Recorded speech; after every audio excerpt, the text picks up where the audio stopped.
नमस्कार, खमा गणी, जय हिंद दोस्तों। राय पब्लिकेशन के ऑनलाइन यूट्यूब चैनल पर आप सभी का स्वागत है। अपन पॉलिटिकल साइंस पढ़ रहे थे और पॉलिटिकल साइंस के अंतर्गत अपने 12 वीडियो पहले बना चुके हैं। ये अपना आज 13वीं क्लास रहेगी। इसके अंतर्गत अपन जो है मौलिक अधिकार स्टार्ट किया था। मौलिक अधिकार के तहत अपन ने सबसे पहले समानता का अधिकार पढ़ा था और समानता का अधिकार के पश्चात अपन ने स्वतंत्रता का अधिकार पढ़ा था। आज जो अपन पढ़ने वाले हैं अनुच्छेद 23 से लेकर अनुच्छेद 30 तक पढ़ने वाले हैं, और जिसके अंतर्गत सबसे पहले शोषण के विरुद्ध अधिकार, उसके बाद धार्मिक स्वतंत्रता का अधिकार और सामाजिक व संस्कृति का सामाजिक शिक्षा तथा संस्कृति का अधिकार जो है अपन पढ़ेंगे। तो अपन अब जो है आज अनुच्छेद 23 से स्टार्ट करते हैं। अनुच्छेद 23 का संबंध जो है शोषण सुरक्षा का संबंध है, और शोषण का सुरक्षा संबंध जो है इससे मानव यानी कि चाहे वो स्त्री हो चाहे पुरुष हो, उनका जो है शोषण सुरक्षा का प्रावधान अनुच्छेद 23 के अंतर्गत किया गया है।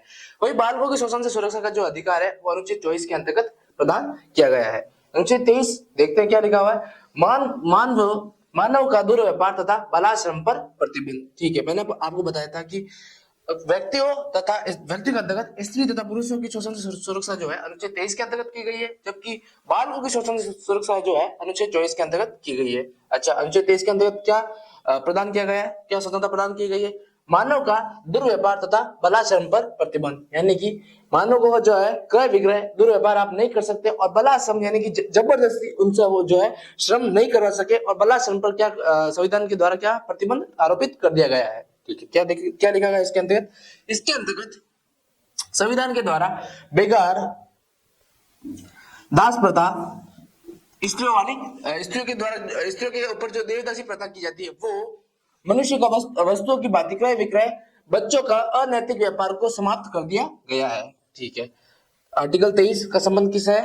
मानव का दुर्व्यवहार तथा बलात्कार पर प्रतिबंध, और इसके अंतर्गत क्या प्रावधान किया गया है? देखिएगा इसके अंदर क्या प्रावधान किया गया है।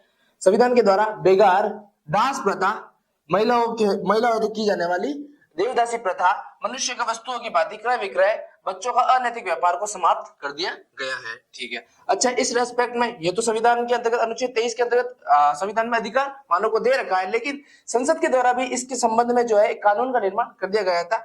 उनके द्वारा 1948 में न्यूनतम मजदूरी अधिनियम पारित किया गया था, यानी कि आपके जो फिक्स जो 8 घंटे आपसे काम करवाया जाता है किसी भी व्यक्ति या स्त्री हो पुरुष के द्वारा, इसके जो है न्यूनतम मजदूरी आपको इतनी देनी ही पड़ेगी। इस संबंध में जो है संसद के द्वारा कानून बनाया जा चुका है। कब बनाया जा चुका है?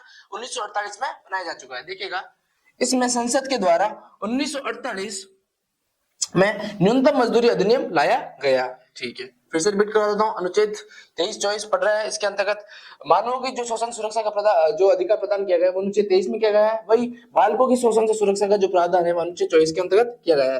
अनुच्छेद 23 के अंतर्गत ये प्रावधान किया गया है कि मानव का दुर्व्यवहार तथा बलाश्रम पर प्रतिबंध, और इसके अंतर्गत संविधान के द्वारा मानवों को या व्यक्तियों को बेगार, दास प्रथा, देवदासी प्रथा, मनुष्य का वस्तुओं की भांति क्रय विक्रय करने की स्वतंत्रता, उनसे जो जबरन जो काम करवाने की इत्यादि की जो है इत्यादि को अवैध रूप से घोषित कर दिया गया है, और ये अधिकार जो है मानव को प्रदान कर दिया गया है।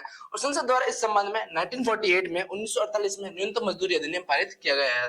वही बात की जाए 1976 के अंतर्गत संसद के द्वारा एक और अधिनियम पारित किया गया था। एक और अधिनियम जो है लागू किया गया था, जिसका नाम है बंधुआ मजदूरी उन्मूलन अधिनियम। कब किया गया था? 1976 में किया गया था, 1976 में किया गया था।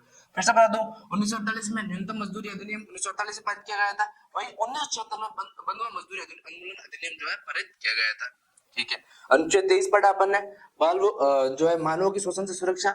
अच्छा, राज्य के द्वारा जो है एक अनिवार्य श्रम की व्यवस्था लागू की जा सकती है, परंतु उसमें धर्म, जाति और लिंग के आधार पर जो है भेदभाव नहीं किया जा सकता है। मैं फिर से रिपीट करवा दूं, इसके जगह आप ये जो है निष्पक्ष नहीं है, यानी कि अनुच्छेद 23 के अंतर्गत राज्य के द्वारा जो है अनिवार्य श्रम की जो है योग्यता को लागू किया जा सकता है, लेकिन इसमें राज्य के द्वारा धर्म, जाति और लिंग के आधार पर जो है भेदभाव नहीं किया जा सकेगा। ये लिखा हुआ है, राज्य के द्वारा अनिवार्य श्रम की योजना को लागू किया जा सकता है, परंतु इसमें धर्म, जाति, वर्ग, मूल वंश इत्यादि आधारों पर भेदभाव नहीं किया जा सकेगा। अच्छा, तो कितने आधार हो गए यहाँ पे कुल कितने? 4 आधार हो गए। कौन कौन से 4 आधार है? सबसे पहले धर्म, जाति, वर्ग और मूल वंश के आधार पर किसी के ऊपर जो है भेदभाव आरोपित नहीं किया जा सकेगा। अनुच्छेद 23 पढ़ा। अनुच्छेद 23 के अंतर्गत संसद के द्वारा लाए गए दो कानून पढ़े। 1948 का न्यूनतम मजदूरी अधिनियम, 1976 का बंधुआ मजदूरी उन्मूलन अधिनियम वो भी पढ़ा। फिर बात की जा रही है राज्य के द्वारा एक अनिवार्य श्रम की जो है योग्यता को पालन किया जा सकता है, अनिवार्य श्रम को लागू किया जा सकता है, लेकिन इसके अंतर्गत धर्म, जाति, वर्ग और मूल वंश के आधार पर भेदभाव नहीं किया जा सकेगा। अनुच्छेद 24 की ओर बढ़ते हैं। अनुच्छेद 24 के अंतर्गत मैंने आपको पहले ही बताया था कि जो है बालकों की शोषण के हितों से सुरक्षा कर दी गई है। देखिए इसमें है बाल श्रम पर प्रतिबंध। इसके अंतर्गत बालकों को जो कि 14 वर्ष से कम है, इनके ऊपर बाल श्रम पर जो है प्रतिबंध लगा दिया गया है। 14 वर्ष से कम उम्र के बालकों को कारखानों, खानों या इत्यादि जोखिम भरे कार्य करने पर जो है प्रतिबंध आरोपित कर दिया गया है। देखिएगा क्या लिखा गया है, बाल श्रम पर प्रतिबंध। 14 वर्ष से कम आयु के बालकों को कारखानों, खानों तथा जोखिम भरे स्थानों पर कार्य करने से प्रतिबंध कर दिया गया है। इसका उद्देश्य बालकों की शोषण से सुरक्षा तथा उनके स्वास्थ्य का संरक्षण करना है।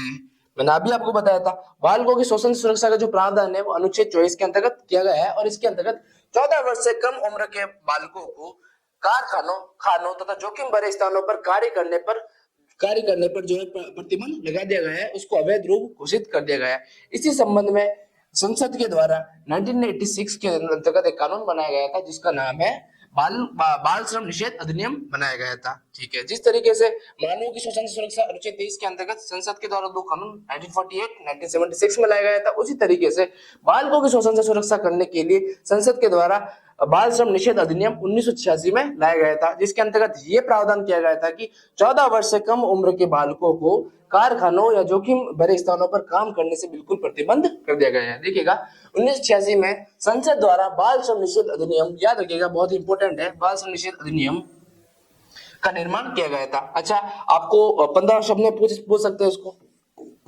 15 शब्द या 50 शब्द मीन्स में कि बाल श्रम निषेध अधिनियम को स्पष्ट कीजिए या इसका आलोचनात्मक परीक्षण कीजिए, या संसद के द्वारा ये कब घोषित किया जा चुका है, ये 1 लाइनर क्वेश्चन भी बन सकता है। तो अपन ने अभी अनुच्छेद 24 पढ़ा, बालकों पर प्रतिबंध से सुरक्षा। 14 वर्ष से कम उम्र के बालकों को कारखानों तथा जोखिम भरे स्थानों पर काम करने पर प्रतिबंध लगा दिया गया है। इसी संबंध में 1986 में संसद के द्वारा एक लॉ का निर्माण किया गया जिसका नाम है बाल श्रम निषेध अधिनियम। अच्छा, ये तो हो गई भाई बालकों की जोखिम भरे काम करने से सुरक्षा। इसके साथ ही बालकों की यौन सुरक्षा प्रदान करने के लिए 2012 में एक पोस्को कानून लाया गया था जिसको बाल यौन अपराध अधिनियम से संरक्षण अधिनियम कहा जाता है। ये कब लाया गया था? 2012 में लाया गया था। बालकों की यौन स्वतंत्रता प्रदान करने के लिए, यौन जो सुरक्षा है उसको प्रदान करने के लिए यह अधिनियम लाया गया था। देखिएगा 2012 में पोस्को या पोस्को कुछ भी कह दो, बाल यौन अपराध संरक्षण अधिनियम निर्माण किया गया था। बालकों के हितों में अनुच्छेद 24 के अंतर्गत सबसे पहले 1986 ईस्वी में संसद के द्वारा कौन सा अधिनियम लाया गया था? बाल श्रम निषेध अधिनियम लाया गया था। फिर बात की जाए 2012 में बालकों की यौन सुरक्षा प्रदान करने के लिए 2012 में पोस्को अधिनियम लाया गया था जिसका क्या नाम है?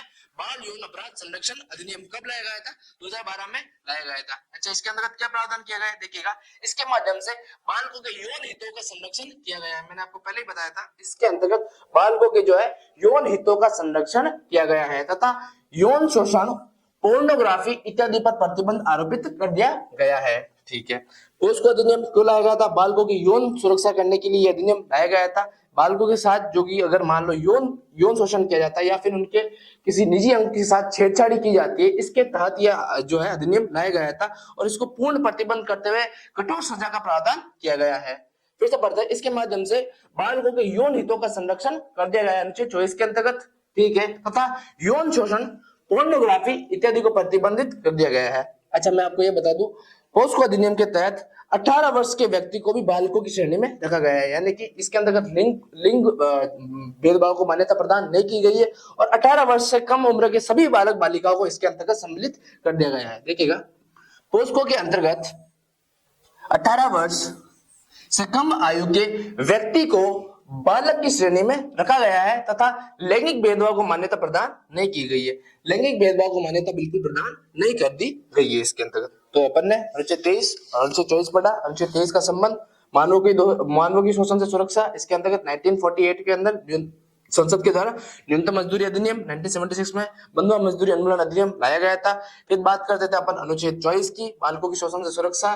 14 वर्ष से कम उम्र के बालकों को कारखानों, खानों तथा जोखिम भरे स्थानों पर कार्य करने पर प्रतिबंध आरोपित कर दिया गया था और इस संबंध में 1986 में संसद द्वारा जो है बाल श्रम निषेध अधिनियम लाया गया था। इसके बाद बालकों की यौन हितों की सुरक्षा करने के लिए, यौन शोषण से सुरक्षा प्रदान करने के लिए 2012 में पोस्को अधिनियम लाया गया था। और पोस्को अधिनियम बाल यौन संरक्षण अपराध संरक्षण अधिनियम कहा गया था। इसके अंतर्गत बालकों की शोषण से सुरक्षा प्रदान कर दी गई है और यौन शोषण और पोर्नोग्राफी इत्यादि को प्रतिबंधित करके कठोर सजा का प्रावधान कर दिया गया है। फिर बात करते हैं पोस्को के अंतर्गत 18 वर्ष से कम उम्र के व्यक्ति को बालकों की श्रेणी में रखा गया है और इसके अंतर्गत लिंग भेदभाव को मान्यता प्रदान नहीं की गई है। ठीक है, अब शोषण से विरुद्ध संरक्षण या शोषण का अधिकार अनुच्छेद 23-24 पढ़ने के पश्चात अपन अनुच्छेद 24 से लेके 28 तक अपन पढ़ेंगे धार्मिक स्वतंत्रता का अधिकार। स्क्रीन पर आप देख भी रहे होंगे धार्मिक स्वतंत्रता का संरक्षण या धार्मिक स्वतंत्रता का अधिकार कहां से कहां तक है गाइस? अनुच्छेद 25 से लेकर अनुच्छेद 28 तक है। ठीक है, यानी कि 4 अनुच्छेद इसके अंतर्गत सम्मिलित है। अनुच्छेद 25 का संबंध अंतःकरण की स्वतंत्रता, किसी भी धर्म को मानने, उसको प्रचार करने या आचरण करने की जो स्वतंत्रता है वो अनुच्छेद 25 के अंतर्गत प्रदान कर दी गई है। फिर से रिपीट करा दूं मैं, अनुच्छेद 25 का संबंध अंतःकरण की स्वतंत्रता, किसी भी धर्म को मानने, उसका आचरण करने, उसका आचरण करने और उसको मानने की स्वतंत्रता का जो है प्रावधान अनुच्छेद 25 के अंतर्गत कर दिया गया है। फिर अनुच्छेद 26 की बात करते हैं धार्मिक प्रबंधन की स्वतंत्रता। क्या है गाइस? धार्मिक कार्य के प्रबंधन की स्वतंत्रता का जो है प्रावधान अनुच्छेद 26 के अंतर्गत कर दिया गया है। फिर बात करते हैं अनुच्छेद 27 की धार्मिक करों से अदायगी। क्या है? धार्मिक करों से अदायगी का जो प्रावधान है वो अनुच्छेद 27 के अंतर्गत कर दिया गया है। अच्छा, मैं भी तो एक बार मोटा मोटी बता रहा हूँ इसके अंतर्गत कौन कौन से अनुच्छेद है। अभी अपन ब्रीफली डिस्कस करेंगे जैसे अपन हर क्लास में करते हैं। पहले आपको मोटा मोटी खाका बता देता हूँ कि आज की क्लास में अपन क्या क्या पढ़ने वाले हैं और उसके पश्चात जो है मैं आपको सारे के सारे जो है ब्रीफली एक्सप्लेनेशन के साथ सारा समझाता हूँ। अनुच्छेद 27 तक कर लिया था अपन ने धार्मिक करों की अदायगी से छूट। अच्छा, फिर अनुच्छेद 28 का आता है शिक्षण संस्थाओं में धार्मिक शिक्षा का प्रतिबंध करने के प्रावधान अनुच्छेद 28 के अंतर्गत कर दिया गया है। फिर बता दूं अनुच्छेद 23-24 पढ़ चुके हैं, शोषण के विरुद्ध संरक्षण या शोषण का अधिकार। अपन पढ़ेंगे अनुच्छेद 25 से लेकर अनुच्छेद 28 का धार्मिक स्वतंत्रता का अधिकार या धार्मिक स्वतंत्रता से संरक्षण। अनुच्छेद 25 का संबंध अंतःकरण की स्वतंत्रता, किसी भी धर्म को मानने, उसका आचरण और भगवान किसी भी रूप को मानने का जो अधिकार अनुच्छेद 25 में दिया गया है। अनुच्छेद 26 का संबंध धार्मिक कार्यों के प्रबंधन का अधिकार अनुच्छेद 26 में दे रखा है। धार्मिक करों की अदायगी से छूट जो अनुच्छेद 27 में दे रखा है। अनुच्छेद 28 का संबंध शिक्षण संस्थाओं में धार्मिक शिक्षा से प्रतिबंध से संबंधित है।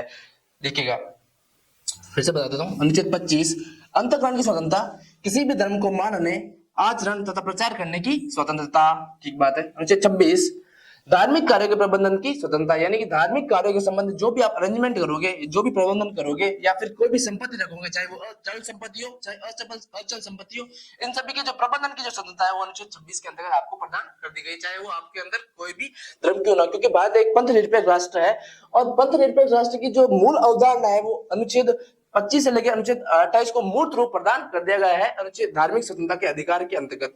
मैंने आपको बताया था पंथ निरपेक्षता मूल संविधान में सम्मिलित नहीं की गई थी, लेकिन 42वें संविधान संशोधन 1976 के माध्यम से 3 शब्द जोड़े गए थे, समाजवाद, पंथ निरपेक्षता और अखंडता। तो पंथ निरपेक्षता का जो व्यवहारिक रूप है, चाहे वो मूर्त रूप कहते हैं, वो संविधान के अनुच्छेद 25 से लेकर अनुच्छेद 28 तक सम्मिलित किया गया है। अनुच्छेद 25 संबंध अंतःकरण की स्वतंत्रता, किसी भी धर्म को मानने, आचरण या प्रचार करने की स्वतंत्रता। फिर बात करते हैं अनुच्छेद 26 धार्मिक प्रबंधन की स्वतंत्रता। अनुच्छेद 27 का संबंध है धार्मिक करों की अदायगी से छूट, यानी कि आपसे किसी भी प्रकार की जो है धार्मिक कर प्रदान नहीं किया जा सकता। जिस प्रकार से आप इनकम टैक्स देते हैं, ये तो एक अधिकार है भाई, सरकार का अधिकार है, लेकिन सरकार आपसे इस प्रकार से टैक्स वसूल नहीं कर सकती। आप धर्म के आधार पर जो है कर या टैक्स जो है आपसे नहीं ले सकती। तो धार्मिक करों की अदायगी से छूट। फिर बात करते हैं अनुच्छेद 28 का संबंध जो है इससे राजकीय शिक्षण संस्थाओं में धार्मिक शिक्षा का निषेध, यानी कि राजकीय शिक्षण संस्थाओं में वे शिक्षण संस्था जहां पर सरकारी जो है अनुदान प्रदान किया जाता है, सरकारी सहायता प्रदान कर दी जाती है, वहां पर जो है धार्मिक शिक्षा का प्रतिबंध कर दिया गया है। अब अपन एक एक करके एक एक अनुच्छेद पढ़ेंगे। अनुच्छेद 25 सबसे पहले पढ़ते हैं भाई, मैंने बताया था अंतःकरण की स्वतंत्रता, किसी भी धर्म को मानने, आचरण करने की व प्रचार करने की स्वतंत्रता। अच्छा, मैंने बताया था अंतःकरण की स्वतंत्रता। अब बात करते हैं भाई अंतःकरण होता क्या है। आपको 15 शब्द में ये क्वेश्चन पूछा जा सकता है, आरएस मेंस हो चाहे आईएएस मेंस हो, भाई अंतःकरण एक शब्द लिखेंगे मात्र अंतःकरण और आपको आगे क्वेश्चन मार्क मिल जाएगा भाई 15 शब्द में। तो आप क्या लिखोगे इसके अंतर्गत, मैं आपको बताता हूं। इसके अंदर अंतःकरण के अंतर्गत क्या है, ईश्वर या उसके किसी भी रूप के साथ संबंध बनाने की आजादी। ठीक है, किस प्रकार से आप समझो, किस प्रकार से, जैसे कि मैं हूं तो कोई भी ईश्वर है कोई भगवान हो, चाहे अल्लाह हो, चाहे जीसस हो, इसके साथ मैं किसी भी प्रकार का संबंध बना सकता हूँ। संबंध किस प्रकार से, मैं चाहे भगवान को भाई मान सकता हूँ, पिताजी मान सकता हूँ, बेटा मान सकता हूँ, एक प्रेमी एक प्रेमी प्रेमिका मान सकता है, या प्रेमिका जो है उसको प्रेमी मान सकता है, उनको अपना जो है पति मान सकता है। तो इस संबंध में क्या है, ईश्वर के साथ आप किसी भी संबंध को स्वीकार कर सकते हैं। ये आपकी आजादी जो है भारतीय संविधान में अनुच्छेद 25 के अंतर्गत विदित है। देखिएगा, अंतकरण ईश्वर ईश्वर या उसके किसी भी रूप के साथ संबंध बनाने की स्वतंत्रता। आप यानी कि ईश्वर यानी कि चाहे वो किसी भी धर्म के ईश्वर क्यों ना हो, आप उनके साथ संबंध बनाने की आजादी है। आप स्वयं उनके अपने हिसाब से जो है उनके साथ संबंध स्थापित कर सकते हैं। इसकी जो आजादी है वो अनुच्छेद 25 के अंतर्गत दे दी गई है। ठीक है, अंतकरण आपने देख लिया। फिर बात करता है मानना। ठीक है, आप किसी भी धर्म को जो है बिना भय के जो है आप स्वीकार कर सकते हैं और उसकी सार्वजनिक घोषणा कर सकते हैं। यानी कि मान लो कल को मैं बौद्ध धर्म ग्रहण करता हूं, तो मैं इस धर्म को बिना किसी भय से जो है बौद्ध धर्म स्वीकार कर सकता हूं और इसकी जो है सार्वजनिक घोषणा कर सकता हूं। देखिएगा, मानना धर्म को बिना किसी के भय के स्वीकार करना तथा उसकी सार्वजनिक घोषणा करना ही मानना कहलाता है। ठीक है, अंतकरण की स्वतंत्रता, किसी भी धर्म को मानने। फिर बात करते हैं आचरण। अच्छा, आचरण क्या है, जिस तरीके से हिंदू धर्म हो गया, इसके अंतर्गत जो अपन पूजा पाठ करते हैं या फिर यज्ञ वगैरह करते हैं, तो इस तरीके का जो अगर मैं आचरण करता हूं, तो ये आचरण करने की जो स्वतंत्रता है वो अनुच्छेद 25 के अंतर्गत विदित कर दी गई है। देखिएगा, आचरण धर्म से कर्तव्यों, प्रथाओं, परंपराओं या कर्म कांडों का पालन करना आचरण कहलाता है। यानी कि ये जो इस तरीके से मैं आचरण करता हूँ, किसी भी धर्म की प्रथा को, उसके आचरण को या फिर उसकी परंपराओं को या फिर कर्म कांड को अगर मान लो मैं फॉलो करता भी हूं, तो इसकी जो स्वतंत्रता है वो अपन को संविधान के अंतर्गत प्रदान कर दी गई है। ठीक है, तो अपन ये हो गया मानने के बाद आचरण करना। या प्रचार, अपने धर्म के प्रावधानों को मैं दूसरों को भी समझा सकता हूँ।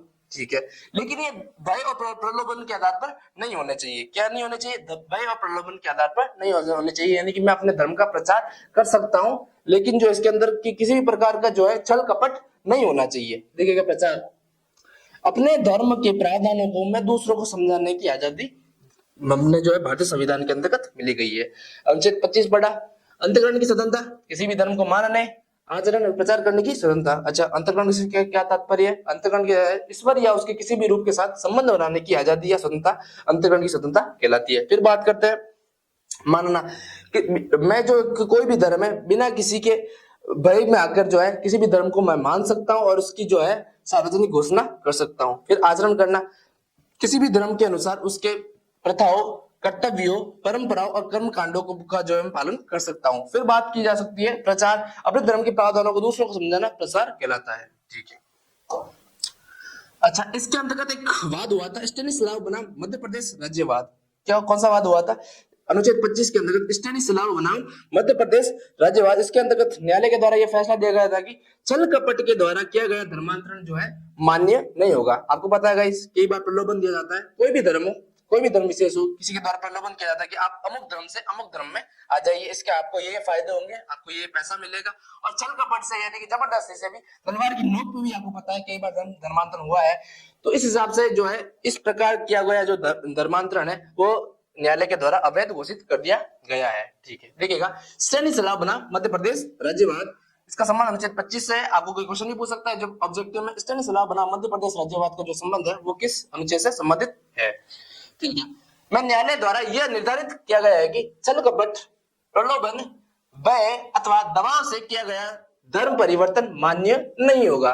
ठीक है, किससे मान्य नहीं होगा और इसका संबंध किससे है, स्टेनिस्लाव बनाम मध्य प्रदेश राज्यवाद। न्यायालय द्वारा यह निर्धारित किया गया है कि छल कपट, प्रलोभन, भय तथा दबाव के द्वारा किया गया धर्म परिवर्तन जो है मान्य नहीं होगा। ठीक है, अब बात की जाती है, ये जो है अब मैं जो बात बताने वाला हूं इसको थोड़ा स्टार लगा दो, क्योंकि ये जो क्वेश्चन है मैंने पता नहीं कितने अब हाल के एग्जाम हुए थे, एग्जामों के नाम तो याद नहीं मेरे को, पर हर एग्जाम में लगभग पूछा ही जाता है कि अनुच्छेद 25 का जो है क्या ये निर्बाध स्वतंत्रता दे रखी है या फिर इसके ऊपर प्रतिबंध आरोपित कर सकते हैं। जी हाँ, इसके ऊपर प्रतिबंध आरोपित की जा सकती है। सार्वजनिक व्यवस्था, सदाचार तथा स्वास्थ्य के आधार पर या स्वास्थ्य के आड़े आने पर जो है उपयुक्त अंतर्गत उपयुक्त सभी स्वतंत्रता को क्या है प्रतिबंधित कर दिया गया है। ठीक है, और यानी कि अनुच्छेद 25 जो है निरपेक्ष नहीं है कि आपको हर हालत में अनुच्छेद 25 की जो अंतःकरण की स्वतंत्रता, प्रचार प्रसार करने की स्वतंत्रता हर हर हर कंडीशन में आपको हर हर हर परिस्थिति में आपको मिलेगी मिलेगी। राज्य के द्वारा या केंद्र के द्वारा जो इन जो है स्वतंत्रता का प्रतिबंधित किया जा सकता है। कौन से 3 आधार है? सार्वजनिक व्यवस्था, सदाचार और स्वास्थ्य के आधार पर जो है इन स्वतंत्रता का जो है प्रतिबंधित कर दिया गया है। कौन कौन से? सार्वजनिक व्यवस्था, सदाचार तथा स्वास्थ्य के अंतर्गत उपयुक्त सभी स्वतंत्रता को जो है प्रतिबंधित कर दिया गया है। अनुच्छेद 25 पढ़ा, अनुच्छेद 25 एक्सप्लेन किया, कौन सा वाद इससे संबंधित है, स्टैनिस्लाव बनाम मध्य प्रदेश राज्यवाद क्या फैसला दिया था वो भी बता दिया मैंने आपको, और किन 3 आधारों पर सार्वजनिक व्यवस्था, सदाचार और स्वास्थ्य के आधार पर उपयुक्त सभी स्वतंत्रता को प्रतिबंधित कर दिया गया है। आगे बढ़ते हैं अनुच्छेद 26। अनुच्छेद 26 का संबंध है धार्मिक कार्यों के प्रबंधन से छूट या जो आपको स्वतंत्रता प्रदान की गई है। अच्छा, आप किसी भी धर्म से रिलेटेड हो, आप अगर मान लो कोई भी धार्मिक कार्य कर रहे हो, आप उसके कोई भी सभा आयोजित कर रहे हो, कोई भी सत्संग कर रहे हो, या फिर कोई भी मान लो आप कहीं जाते हो, ईदगाह करने जाते हो, उसके अगर आप फंक्शन करना चाहते हो, धार्मिक कार्य के प्रबंध अरेंजमेंट करने की स्वतंत्रता है वो अनुच्छेद 26 के अंतर्गत प्रदान कर दी गई है। ठीक है, देखिएगा इसके अंतर्गत क्या है। इसके अंतर्गत धार्मिक समुदाय उसके किसी भी भाग को धर्म तथा दान के उद्देश्य से, धर्म हो चाहे दान के उद्देश्य से, संस्थाओं की स्थापना तथा पोषण का अधिकार विद्यमान है। ठीक है, अनुच्छेद 26 का संबंध है धार्मिक कार्यों के प्रबंधन से छूट या फिर स्वतंत्रता। इसके अंतर्गत धर्म या दान के उद्देश्य से आप अगर मान लो किसी भी संस्था का निर्माण करते हो तो इसको संचालन करने का जो अधिकार है वो आपके पास सुरक्षित है, यानी कि आप जो इसका संचालन अपने हिसाब से कर सकते हो, और यह जो आजादी है संविधान के अंतर्गत अपन को अनुच्छेद 26 के अंतर्गत विद्यमान कर दी गई है। देखिएगा इसके अंतर्गत प्रत्येक धार्मिक समुदाय तथा उसके किसी भी भाग को धर्म तथा दान के उद्देश्य से, फिर बता दूं, धर्म तथा दान के उद्देश्य से संस्थाओं की स्थापना करना तथा उसका पोषण करने का अधिकार प्राप्त किया गया। अच्छा, इसके अंतर्गत तो और कौन कौन सा अधिकार है वो देखिएगा। धार्मिक कार्यों के प्रबंधन का, जैसे मैंने आपको बताया था, आप कोई भी सभा करते हो, कोई भी सत्संग करते हो, उसके लिए अरेंजमेंट कर सकते हो, उसके लिए टेंट वगैरह लगे रहते हो, जो कोई भी आपको स्वतंत्रता मिली गई है वो अनुच्छेद 26 के द्वारा ही मिली गई है। अर्थात आप जो है धार्मिक कार्यों के प्रबंधन का जो है आपको संपूर्ण अधिकार आपको प्राप्त है, इसके ऊपर कोई जो है अवरोध नहीं लगा सकता। फिर बात करते हैं, मैं आपको जब बताया था अनुच्छेद 26 पढ़ा था, चल तथा अचल संपत्ति का जो आपको स्वामित्व करने का अधिकार जो या फिर निर्माण करने का जो अधिकार है वो भी अनुच्छेद 26 के अंतर्गत ही आपको प्रदान कर दिया गया है। देखिएगा चल तथा अचल संपत्ति के निर्माण का जो अधिकार है वो भी अनुच्छेद 26 के अंतर्गत विद्यमान है। फिर देखिएगा संपत्ति का विधि के अनुसार प्रशासन करने का जो अधिकार है अनुच्छेद 26 के अंतर्गत दिया गया है, यानी कि जो आपने चल तथा अचल संपत्ति बनाई है उसको लॉ के हिसाब से यानी कि विधि के हिसाब से जो है आप इसका संचालन कर सकते हैं। फिर मैंने आपको बताया था अनुच्छेद 25 के अंतर्गत 3 आधार पर जो है प्रतिबंध आरोपित किया जा सकता है। कौन कौन से? सार्वजनिक व्यवस्था, सदाचार और स्वास्थ्य के आधार पर जो है आपकी स्वतंत्रता को प्रतिबंधित किया जा सकता है। फिर वही बात है, धार्मिक कार्य के प्रबंधन की जो स्वतंत्रता है वो भी 3 आधारों पर जो है प्रतिबंधित कर सकती है, और वो कौन सा आधार है? 3, वो भी यही आधार है। कौन कौन से? सार्वजनिक स्वतंत्रता, सदाचार तथा स्वास्थ्य के आधार पर उपयुक्त स्वतंत्रता को जो है प्रतिबंधित किया जा सकता है।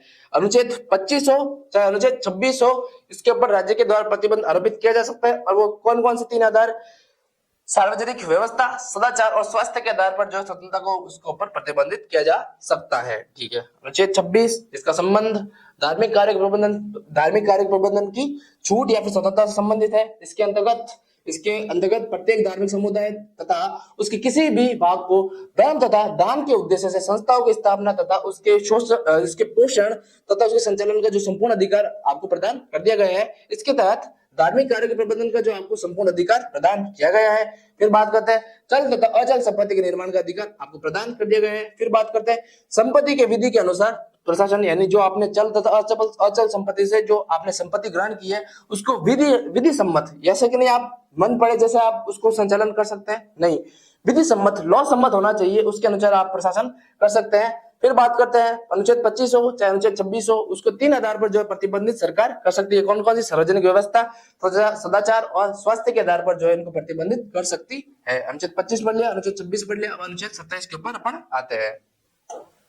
अनुच्छेद जो 27 का संबंध है धार्मिक करों से अदायगी। ठीक है, मैंने आपको पहले ही बताया था, आपको सरकार द्वारा या फिर राज्य के द्वारा कभी भी जो है धार्मिक कर देने के लिए बाध्य नहीं किया जा सकता है। देखिएगा क्या लिखा गया इसके अंतर्गत, इसमें यह उपबंध किया गया है कि किसी भी व्यक्ति को धार्मिक कर प्रदान करने के लिए बाध्य नहीं किया जा सकेगा। मैंने आपको बताया था, जैसे आप इनकम टैक्स देते हैं, ये तो सरकार का अधिकार हो गया, लेकिन आपसे किसी भी प्रकार का धार्मिक कर जो है आपसे वसूल नहीं कर सकती है। कौन नहीं कर सकती? राज्य हो चाहे सरकार हो, नहीं किया जा सकेगा। तथा राज्य के द्वारा किसी भी धर्म विशेष के लिए राजस्व का जो खर्चा नहीं किया जा सकेगा।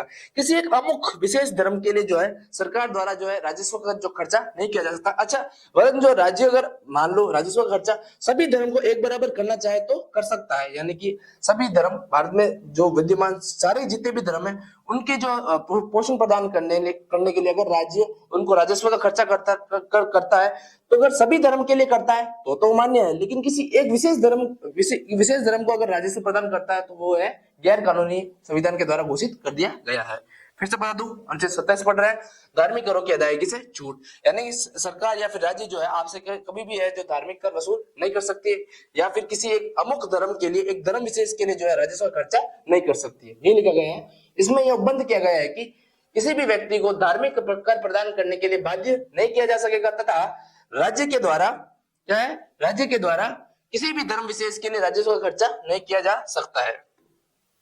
अनुच्छेद 28 की ओर बढ़ते हैं, फिर जो अपना धार्मिक स्वतंत्रता का जो अधिकार है वो समाप्त हो जाएगा। अनुच्छेद 28 का है, राज्य के शिक्षण संस्थाओं में धार्मिक शिक्षा पर प्रतिबद्ध। मैंने आपको बताया था, राजस्व यानी कि जो भी सरकारी अनुदान के द्वारा जो भी शिक्षण संस्था हो, चाहे वो विद्यालय हो, चाहे कुछ भी हो, कॉलेज हो, इन सभी शिक्षण संस्थाओं पर जो है धार्मिक शिक्षा पर जो है 100% प्रतिबंध आरोपित कर दिया गया है। अच्छा, एक बात बता दूं, अगर किसी विन्यास या फिर किसी ट्रस्ट के द्वारा कोई विद्यालय या फिर उसको बनाया जाता है, तो उस आधार पर जो है उसके अंदर धार्मिक शिक्षा प्रदान कर दी जाती है, वरन वो जो है उसको सरकारी सहायता प्राप्त नहीं होनी चाहिए। मैं फिर से बता दूं, राजकीय शिक्षण संस्थान में जो भी राजस्व अनुदान किसी स्कूल या फिर कॉलेज को मिलता है, इसके अंदर जो है धार्मिक शिक्षा पर 100% जो है प्रतिबंध आरोपित कर दिया गया है। वरना अगर मान लो किसी ट्रस्ट या विन्यास के द्वारा किसी स्कूल को बनाया जाता है या फिर उस स्कूल का स्वामित्व किया जाता है, तो उसके अंतर्गत जो है धार्मिक शिक्षा प्रदान कर दी जाती है, लेकिन उसमें जो है सरकारी सहायता प्राप्त नहीं होगी। देखिएगा, राजकीय शिक्षण संस्था में धार्मिक शिक्षण पर प्रतिबंध, इसके अंतर्गत क्या लिखा गया है, इसमें यह उपबंध किया गया है कि राजकीय शिक्षण अथवा ऐसे शिक्षण संस्थान जिसमें 100% संचालन, ध्यान दीजिएगा, 100% संचालन राजकीय निधि या कि राजकीय सहायता से किया जा रहा हो, वहां पर धार्मिक शिक्षा प्रदान नहीं की जाएगी। ठीक है, वो शिक्षण संस्थान जहां पर 100% सरकारी खर्च से वो शिक्षण संस्थान चल रहा है, तो वहां पर जो है धार्मिक शिक्षा प्रदान नहीं की जा सकेगी। लेकिन कंडीशन है, परंतु ऐसे शिक्षण संस्था जिसकी स्थापना किसी ट्रस्ट या विन्यास के अंतर्गत हुई हो तथा उसका प्रशासन राज्य के द्वारा किया जा रहा हो, वहां पर धार्मिक शिक्षा प्रदान की जा सकेगी। ये याद रखना गाइस, ये इंपॉर्टेंट चीज है कि मान लो किसी ट्रस्ट या विन्यास के अंतर्गत किसी विद्यालय या फिर किसी कॉलेज की स्थापना की गई हो और राज्य के द्वारा उसका संचालन भी किया जा रहा हो, तो उसमें धार्मिक शिक्षा प्रदान कर दी जाएगी। अच्छा, फिर एक बात है, ये इंपॉर्टेंट बात है कि आपको कभी भी धार्मिक सभा में उपस्थित रहने के लिए राज्य के द्वारा बाध्य नहीं किया जा सकेगा। यानी आपको अमुक व्यक्तियों और अमुक धर्म के लिए मान लो आपको उपस्थित रहने के लिए सरकार या फिर राज्य के द्वारा कभी भी बाध्य नहीं किया जा सकेगा। धार्मिक सभा में उपस्थित होने के लिए बाध्य नहीं किया जा सकेगा। ठीक है, फिर देखते हैं अनुच्छेद 28, राजकीय शिक्षण संस्थाओं में धार्मिक शिक्षा पर प्रतिबंध, ये अपन ने देखा था। फिर बात करते हैं, इसमें यह बंद किया गया है कि राजकीय शिक्षण संस्था था ऐसा शिक्षण संस्थान जिसमें 100% संचालन राजकीय निधि या राजकीय सहायता या राजकीय अनुदान से किया गया है, वहां पर धार्मिक शिक्षा प्रदान नहीं की जा सकती। लेकिन ऐसे शिक्षण संस्थान जिसकी स्थापना किसी ट्रस्ट या विन्यास के द्वारा की गई हो या राज्य के द्वारा चलाई गई हो, वहां पर जो है धार्मिक शिक्षा प्रदान कर दी जा सकती है और धार्मिक सभा में आपको उपस्थित होने के लिए बाध्य नहीं किया जा सकेगा। ठीक है, फिर देखते हैं इसका क्या महत्व है। प्रस्तावना में निहित विचार, अभिव्यक्ति, विश्वास, धर्म, उपासना की स्वतंत्रता जो है पंथ निरपेक्ष को धार्मिक स्वतंत्रता के अधिकार के माध्यम से मूर्त स्वरूप प्रदान कर दिया गया है। मैंने आपको जब स्टार्ट कराया तभी मैंने बताया था इसका क्या महत्व है। अनुच्छेद 25 से लेकर अनुच्छेद 28 का जो धार्मिक स्वतंत्रता का अधिकार है, इसका एक खास महत्व है और खास महत्व यह है कि संविधान में आपको 5 तरह की स्वतंत्रता दे रखी है, विचार, अभिव्यक्ति, विश्वास, धर्म और उपासना। ठीक है, 5 प्रकार की स्वतंत्रता दे रखी है, विचार, अभिव्यक्ति, धर्म, विश्वास और उपासना, तथा पंथ निरपेक्षता को जो मूर्त रूप प्रदान किया गया है वो धार्मिक स्वतंत्रता के अधिकार से ही प्रदान कर दिया गया है। ठीक है, अनुच्छेद 25 से अनुच्छेद 28 धार्मिक स्वतंत्रता का अधिकार पड़ा था। अंतःकरण की स्वतंत्रता, किसी भी धर्म को मानने, आचरण करने, प्रचार की स्वतंत्रता अनुच्छेद 25 में देखी, 26 में। फिर स्टेट लाभ बना मध्य प्रदेश राज्यवाद, इसका वो देखा। अनुच्छेद 26 धार्मिक कार्य के प्रबंधन की स्वतंत्रता, अनुच्छेद 26 में देखिए किन आधारों पर प्रतिबंध आरोपित किया जा सकता है वो देखा। फिर बात करते हैं धार्मिक करों में अदायगी की छूट, वो देखा था। अनुच्छेद 28 का संबंध राजकीय शिक्षण संस्थाओं में धार्मिक शिक्षा पर प्रतिबंध दिया गया था, इसका महत्व देखा था। ठीक है, अब मैं आपको एक गाइस एक क्वेश्चन देता हूं मेंस के पर्सपेक्टिव से, एक प्रश्न देता हूं, और वो प्रश्न क्या है, क्या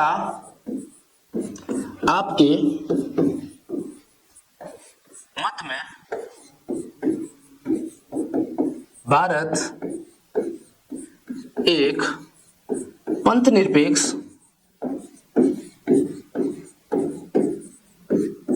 राष्ट्र है?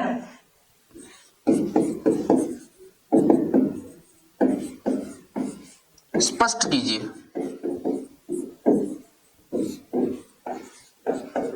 या फिर आलोचनात्मक परिश्रम कीजिए।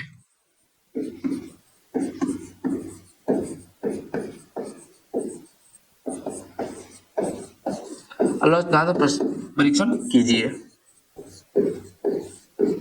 ये लिखना है गाइस आपको 100 शब्द में। ठीक है, मेरे द्वारा एक मेंस के लिए क्वेश्चन दिया गया है, आपके सामने एक क्वेश्चन प्रस्तुत है, क्या आपके मत में भारत एक पंथ निरपेक्ष राष्ट्र है? स्पष्ट कीजिए या फिर आलोचनात्मक परीक्षण कीजिए। 100 शब्द में आपको लिखना है। आंसर आप किस तरीके से लिखोगे? सबसे पहले पंथ निरपेक्षता की क्या डेफिनेशन है वो आप लिखोगे। सबसे पहले क्या लिखना है आपको? पंथ निरपेक्ष। पंथ निरपेक्षता क्या क्या डेफिनेशन है? पंथ निरपेक्षता की आप परिभाषा लिखेंगे। ठीक है, फिर भारतीय संविधान में पंथ निरपेक्षता का जो है कहां पर जो है उल्लेख किया गया है, किस संविधान संशोधन के द्वारा इसको जोड़ा गया था। फिर दूसरी बात लिखोगे, इसके विपक्ष में तर्क लिखोगे आप।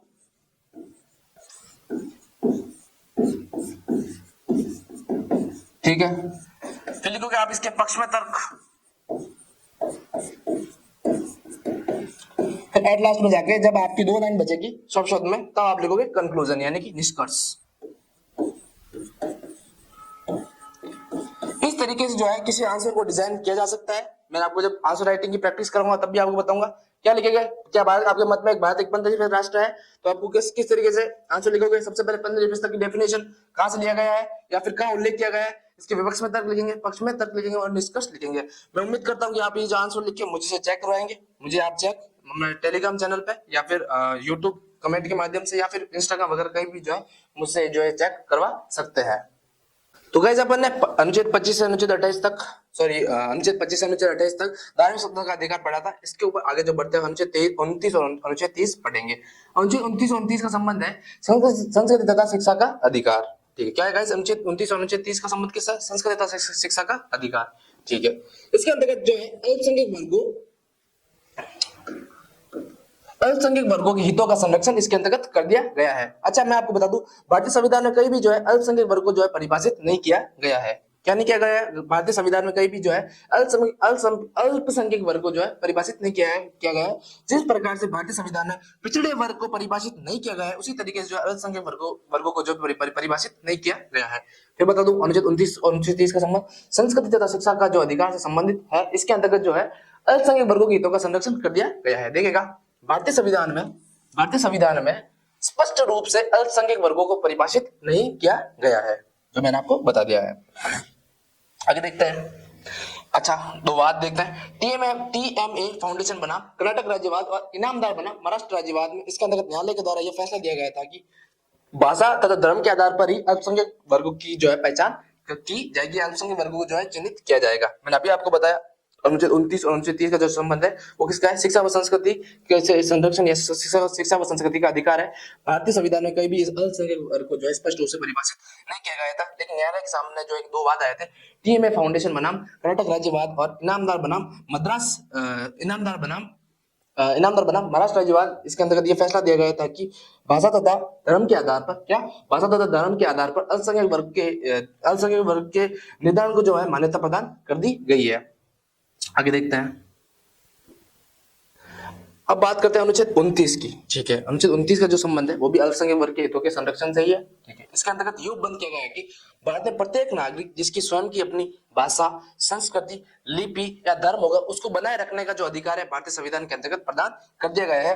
और सरकार के द्वारा पोषित शिक्षण संस्थान के अंतर्गत इनको जो है प्रवेश प्रवेश पर छूट प्रदान कर दी गई है, प्रवेश पर किसी प्रकार के जो है वंचित नहीं किया जा सकेगा। देखिएगा अनुच्छेद 29 का संबंध किससे है? अल्पसंख्यक वर्गों के हितों का संरक्षण दे रखा है। इसके अंतर्गत इसमें उपबंध किया गया है कि भारत में प्रत्येक नागरिक जिसकी स्वयं अपनी भाषा, लिपि, संस्कृति है, उसको प्रयोग तथा बनाए रखने का उसको अधिकार होगा। ठीक बात है। राज्य द्वारा मान्यता प्राप्त संस्थाओं में प्रवेश में किसी भी व्यक्तियों को धर्म, भाषा, जाति इत्यादि आधार पर वंचित नहीं किया जा सकेगा। ठीक है। अनुच्छेद 29 का संबंध किससे है? शिक्षा संस्कृति का अधिकार किसके किसके हितों की संरक्षण किया गया है?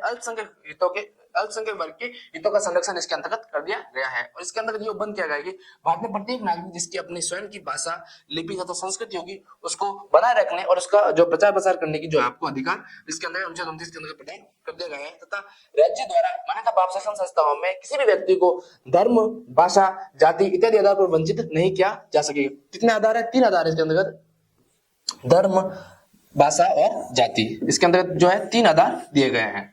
ठीक है। तो अनुच्छेद 29 का संबंध अल्पसंख्यक वर्गों के हितों का संरक्षण है। इसके अंतर्गत भारत का प्रत्येक नागरिक जिसकी स्वयं की भाषा, लिपि, संस्कृति होगी उसको बनाए रखने का अधिकार उसको होगा। ठीक है। फिर बात करते हैं राज्य द्वारा मान्यता प्राप्त संस्थाओं में धर्म, भाषा और जाति के आधार पर प्रवेश पर जो है प्रतिबंध आरोपित नहीं किया जा सकेगा। ठीक है। फिर बात करते हैं अनुच्छेद 30। अनुच्छेद 30 का संबंध किससे है? शिक्षण संस्थाओं के स्थान तथा प्रशासन का अधिकार। ठीक है। मैं आपको बताएगा अल्पसंख्यक वर्ग को चिन्हित किया जाएगा किसमें? धर्म और भाषा के आधार पर। तो इन धर्म व भाषा के आधार पर जो है किसी भी व्यक्ति के द्वारा शिक्षण संस्था जो है शिक्षण संस्था बनाई जा सकती है और उसके प्रबंधन का जो अधिकार है उसी व्यक्ति अमुक व्यक्ति को होगा। देखिएगा इसके अंतर्गत ये उपबंध किया गया है कि धार्मिक तथा भाषाई आधार पर, किसके आधार पर? धार्मिक तथा भाषाई आधार पर प्रत्येक अल्पसंख्यक वर्ग को अपने पसंद की शिक्षण संस्थाओं की स्थापना करने तथा उसके प्रशासन का संपूर्ण अधिकार उसके पास होगा। देखिएगा सही बात है। लिखा गया है कि इसके अंतर्गत यह उपबंध किया गया है कि धार्मिक तथा भाषाई आधार पर, मैंने आपको बताया था अल्पसंख्यक वर्ग को चिन्हित 2 आधार पर ही किया सकते हैं, धर्म और भाषा के आधार पर। इसके अंतर्गत धार्मिक तथा भाषाई आधार पर प्रत्येक अल्पसंख्यक वर्ग को क्या है गाइस? प्रत्येक अल्पसंख्यक वर्ग को अपने पसंद की शिक्षण संस्थाओं की स्थापना करने तथा उसके प्रशासन का अधिकार प्रदान कर दिया गया है। ठीक है, सही बात है। आगे देखते हैं। राज्य के द्वारा सहायता प्रदान करने में इस पर आधार पर कोई भेदभाव नहीं किया जा सकेगा तथा इसका प्रबंधन अल्पसंख्यक वर्ग के द्वारा ही किया जाएगा। ठीक है। और अनुच्छेद 29 और अनुच्छेद 30 का संबंध शिक्षा व संस्कृति का अधिकार है। अल्पसंख्यक वर्ग भारतीय संविधान में जो स्पष्ट रूप से उल्लेख नहीं किया गया है, लेकिन टीएमए फाउंडेशन बनाम कर्नाटक राज्यवाद और इनामदार बनाम राज्यवाद में न्यायालय के द्वारा यह फैसला दिया गया था कि अल्पसंख्यक वर्गों को भाषा तथा धर्म के आधार पर चिन्हित किया जा सकता है और उनके हितों का संरक्षण अनुच्छेद 29 और अनुच्छेद 30 में किया गया है। अनुच्छेद 29 के अंतर्गत यह उपबंध किया गया है कि कोई भी व्यक्ति जिसकी स्वयं की संस्कृति, भाषा और लिपि होगी उसको बनाए रखने का अधिकार होगा और राज्य के द्वारा जो भी शिक्षण संस्था है उससे प्रवेश में उसको रोक आरोपित नहीं की जा सकेगी। फिर बात करते हैं अनुच्छेद 30। अनुच्छेद 30 का संबंध है शिक्षण संस्थाओं के स्थापना तथा प्रशासन का अधिकार। ठीक है। कोई भी व्यक्ति जिसकी स्वयं की भाषा तथा लिपि है उसके स्वयं के जो है स्वयं के आधार पर जो शिक्षण संस्था जो स्थापित कर सकती है और राज्य के द्वारा सहायता प्रदान करने में इनमें भेदभाव नहीं किया जा सकेगा। ये लिखा गया है कि इसके अंतर्गत यह उपबंध किया गया है कि धार्मिक तथा भाषाई आधार पर प्रत्येक अल्पसंख्यक वर्ग को अपने पसंद की शिक्षण संस्था की स्थापना करने तथा उसका प्रशासन का जो है संपूर्ण अधिकार होगा। ठीक बात है। राज्य के द्वारा सहायता प्रदान करने में इन आधार पर कोई भेदभाव नहीं किया जा सकेगा तथा इसका प्रबंधन अल्पसंख्यक वर्ग के द्वारा ही किया जाएगा। यानी कि उनके द्वारा अगर मान लो कोई शिक्षण संस्था जो बनाई गई है तो शिक्षण संस्था में तो कोई रोक टोक नहीं है, परंतु अगर मान ले राज्य बोले कि ये आप जो है इसका स्वामित्व स्वयं कर रहे हो, लेकिन इस पे जो अधिकार है वो हमारा होगा, वो जो है सरकार द्वारा नहीं किया जा सकता और इसके अंतर्गत जो है इसका जो प्रबंधन है या मैनेजमेंट है वो भी अल्पसंख्यक वर्ग के द्वारा किया जाएगा। ठीक है। तो अपन ने कहा आज क्लास में अनुच्छेद 23 से लेकर अनुच्छेद 30 पढ़ा। सबसे पहले शोषण का अधिकार पढ़ा, फिर पढ़ा स्वतंत्रता का अधिकार और फिर भाषा, संस्कृति और शिक्षा का अधिकार। इस तरीके से जो आज जो अपन ने 5 मौलिक कर्तव्य पूरे कर दिए गए। छठा मौलिक कर्तव्य संवैधानिक उपचार अधिकार है वो अपने अगली क्लास में पढ़ेंगे। फिलहाल मैं जो आपको आवाज जो है रिवाइज करा देता हूँ। मौलिक अधिकार पढ़ा था अनुच्छेद 29 अनुच्छेद 30 अनुच्छेद 23 अनुच्छेद 30। फिर सबसे पहले पढ़ा था शोषण से सुरक्षा। अनुच्छेद 23 का संबंध मानवों की शोषण से सुरक्षा। अनुच्छेद 23 का संबंध है इसके अंतर्गत मानव का दुर्व्यवहार तथा बलात्कार पर प्रतिबंध आरोपित कर दिया गया है। इसके अंतर्गत संविधान द्वारा बेगार, दास प्रथा, देवदासी प्रथा तथा मानवों का वस्तु के बाद क्रय विक्रय करने का जो है क्रय विक्रय करने को जो प्रतिबंध आरोपित कर दिया गया है। और इस संबंध में संसद द्वारा 1948 में न्यूनतम मजदूरी अधिनियम लाया गया था। 1976 में बंधुआ मजदूरी उन्मूलन अधिनियम भी लाया गया था। ठीक है। फिर बात करें राज्य के द्वारा अनिवार्य श्रम की जो है शर्त घोषित कर दी जा सकती है, लेकिन इसमें धर्म, जाति, वर्ग तथा मूल वंश इत्यादि आधार पर भेदभाव नहीं किया जा सकता, यानी कि 4 जो है आधार दिए गए हैं। फिर बात करें अनुच्छेद 24 का संबंध बालकों की शोषण से सुरक्षा। इसके अंतर्गत 14 वर्ष से कम उम्र के बालकों को कारखानों, खानों तथा जोखिम भरे स्थानों पर कार्य करने पर संपूर्ण प्रतिबंध आरोपित कर दिया गया है। इस संबंध में संसद के द्वारा 1986 में बाल श्रम निषेध अधिनियम लाया गया था। फिर बात करें 2012 में बालकों की यौन सुरक्षा प्रदान करने के लिए पोस्को अधिनियम लाया गया था, जिसके अंतर्गत 18 वर्ष से कम उम्र के व्यक्ति को बालकों की श्रेणी में रखा गया था और लिंग के आधार पर जो है भेदभाव करने की मान्यता प्रदान नहीं कर दी गई थी। आगे देखा था मैंने धार्मिक स्वतंत्रता का अधिकार, अनुच्छेद 25 का संबंध किसी भी धर्म को अंतकरण की स्वतंत्रता, किसी भी धर्म को मानने, उसका आचरण करने, प्रचार करने की स्वतंत्रता। फिर बात धार्मिक कार्य प्रबंधन की स्वतंत्रता है वो अनुच्छेद 26 में दे रखी है। धार्मिक करों से अदायगी अनुच्छेद 27 का संबंध है और राजकीय शिक्षण संस्थाओं में धार्मिक शिक्षा का जो निषेध अनुच्छेद 28 में कर दिया गया था। अंतकरण की स्वतंत्रता, किसी भी ईश्वर के साथ किसी भी रूप में संबंध बनाने की जो आजादी है वो अंतकरण की स्वतंत्रता कहलाती है। फिर बात करते हैं किसी भी धर्म को आप बिना भय से मान सकते हैं या फिर उसकी जो है सार्वजनिक घोषणा कर सकते हैं। किसी भी धर्म को जो कर्तव्य है उसके प्रथा उसको कर्मकांड को पालन करने के लिए उसका जो है आचरण कर सकते हैं और अपने धर्म को के प्रावधानों को दूसरों को आप समझा सकते हैं। फिर बात करते हैं अनुच्छेद 26 का संबंध है। अच्छा, इसके पहले जो एक बात उठा था स्टेनिस्लाव बनाम मध्य प्रदेश राज्यपाल, इसके अंतर्गत न्यायालय के द्वारा ये फैसला दिया गया था कि चल कपट प्रलोभन के द्वारा या भय या दबाव के द्वारा जो भी धर्मांतर किया जाएगा वो अवैध घोषित कर दिया जाएगा। ठीक है, सार्वजनिक शिक्षा, सदाचार और स्वास्थ्य के आधार पर जो है इसके ऊपर प्रतिबंध आरोपित कर दिया जा सकता है। फिर आगे बढ़ा था मैंने अनुच्छेद 26 धार्मिक कार्य प्रबंधन करने की जो स्वतंत्रता है। धर्म तथा दान की वजह से जो आप किसी भी संस्था का जो है निर्माण कर सकते हैं और उसका स्वामित्व कर सकते हैं, चल वचल संपत्ति का निर्माण कर सकते हैं और संपत्ति का जो है संचालन विधि के सम्मत कर सकते हैं और 3 आधार पर इसमें भी प्रतिबंध लगाया जा सकता है।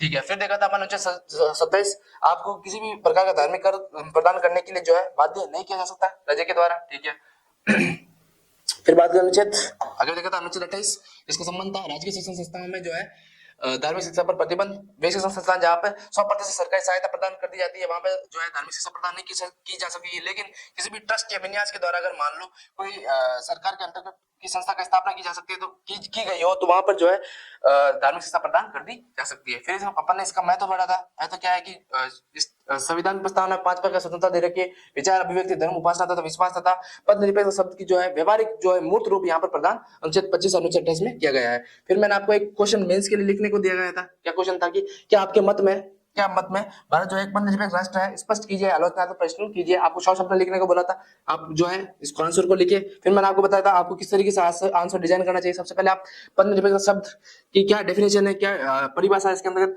और ये कब भारतीय संविधान की प्रस्तावना में या भारतीय संविधान में जोड़ा गया था। फिर अगला जो पॉइंट है आपको इसके विपक्ष में तर्क देना है, फिर बाद में इसके पक्ष में तर्क दोगे, फिर बाद में मोटामोटी जो आप निष्कर्ष लिखोगे। आंसर आप जरूर लिखेगा, इससे क्या आपकी आंसर राइटिंग बढ़ेगी। ठीक है, जो भी आप जो आरएस आईएएस की तैयारी करना चाहते हैं, फिर आंसर जो है आप जो है इसका मॉडल आंसर वैसे मैं आपको प्रदान करवा दूंगा, लेकिन जो आप अगर इसका आंसर लिख के मुझसे भी चेक करवा सकते हैं। आप टेलीग्राम, इंस्टाग्राम वगैरह किसी भी सोशल साइट से आप जो है मुझे चेक करवा सकते हैं। फिर बात की थी अपने संस्कृत तथा शिक्षा का अधिकार अनुच्छेद 29 और अनुच्छेद 30 का संबंध इससे है। ठीक है, अल्पसंख्यक वर्गों का हितों का संरक्षण कर दिया गया है। भारतीय संविधान में भी अल्पसंख्यक वर्ग और पिछड़ा वर्ग का उल्लेख नहीं किया गया है। फिर एक वाद आया था, कौन सा, टीएमए पाई फाउंडेशन बनाम कर्नाटक राज्यवाद और इनामदार बनाम महाराष्ट्र राज्यवाद। इसके अंतर्गत न्यायालय के द्वारा यह फैसला दिया गया था कि धर्म तथा भाषा के आधार पर अल्पसंख्यक वर्गों का निर्धारण करने की मान्यता प्रदान राज्य के द्वारा किया जा सकता है। और 105वां संविधान संशोधन जो किया गया है वो भी इसी के आधार पर ही किया गया था कि आपको जो है पिछड़े वर्ग को जो है उसकी लिस्ट बनाने का जो अधिकार है वो भी राज्य को प्रदान कर दिया गया है।